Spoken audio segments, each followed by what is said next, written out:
বাংলাদেশে অন্তর্বর্তী সরকারকে হুঁশিয়ারি, জুলাই আন্দোলনে নিহতদের পরিবারকে সাহায্য নিয়ে ক্ষোভ, নিহতদের পরিবারকে উপযুক্ত সাহায্য করা হচ্ছে না বলে সোচ্চার জুলাই আন্দোলনের গণ অধিকার পরিষদের সভাপতি। দাবি না মানতে পারলে জানুয়ারিতে প্রধান উপদেষ্টার কার্যালয় ঘেরাওয়ের হুঁশিয়ারি পর্যন্ত দেওয়া হয়েছে। নতুন করে হুঁশিয়ারি গণ অধিকার পরিষদের সভাপতির। মেরুদণ্ডহীন উপদেষ্টা পরিষদ দিয়ে মোকাবেলা করা যাবে না।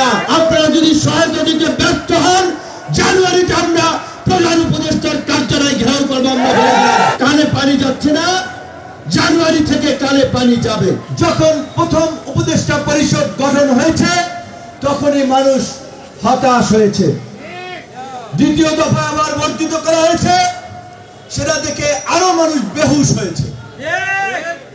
এখন আমরা বারবার বলছিলাম যে এই পরিস্থিতি, এই মাজা ভাঙ্গা কোমর ভাঙ্গা মেরুদণ্ডহীন উপদেষ্টা পরিষদ দিয়ে মোকাবেলা করা যাবে না, জাতীয় সরকার করতে হবে। তারা শুনলেন না।